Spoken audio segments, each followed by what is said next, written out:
fourth technique in the Kenpo Karate for Christ kids curriculum is weaving maces, and this one won't even show up until purple stripe. We're going to introduce it there. That's where it will see its first couple steps at that stage. So as it's introduced, there's not a yellow belt version or yellow stripe version of this technique. But at purple stripe here, again, it's going to be a left step through punch.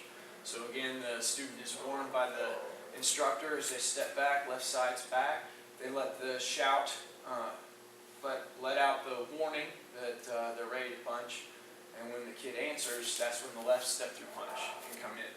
So this time they're going to advance with that inward block. So you see that as a theme in these first four techniques that with whipping back fist, we had an advance with the inward block. With step through punch, it was a retreat with an extended outward. Then with hammer fist, it was a retreat with an extended outward.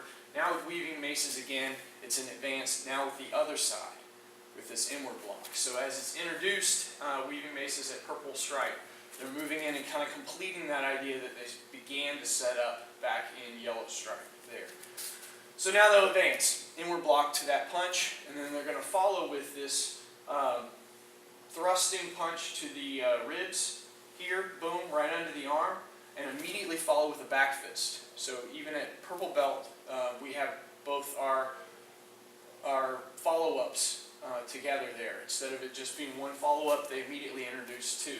So that's the whole thing for purple stripe, is a step, block, and punch, and then back fist. Cross punch here under the arm, followed by a back fist to the temple. There is the first part, the purple stripe version of weaving maces.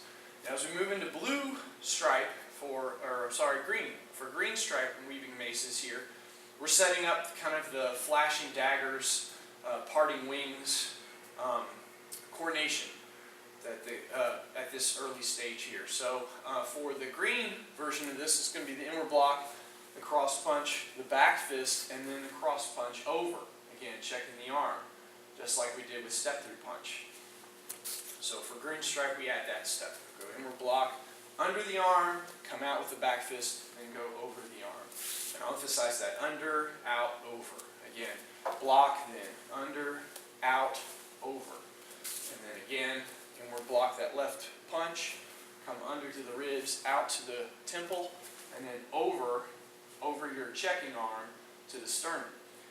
Now, red stripe, the last level that they'll see this at, the completed technique is going to add, since we've twisted into this forward bow, coming back into our fighting stance, back into our neutral bow, with kind of a hammering outward back fist, and that's low to the abdomen. So you can see the weapon's changed. It's not this open hand like in flashing daggers, but it really is similar to the same coordination that is used in flashing daggers. So step it'll block, punch under the arm, out with the back fist, over the arm, out with the back fist. Again, they block, hit the ribs, temple, sternum, abdomen, right?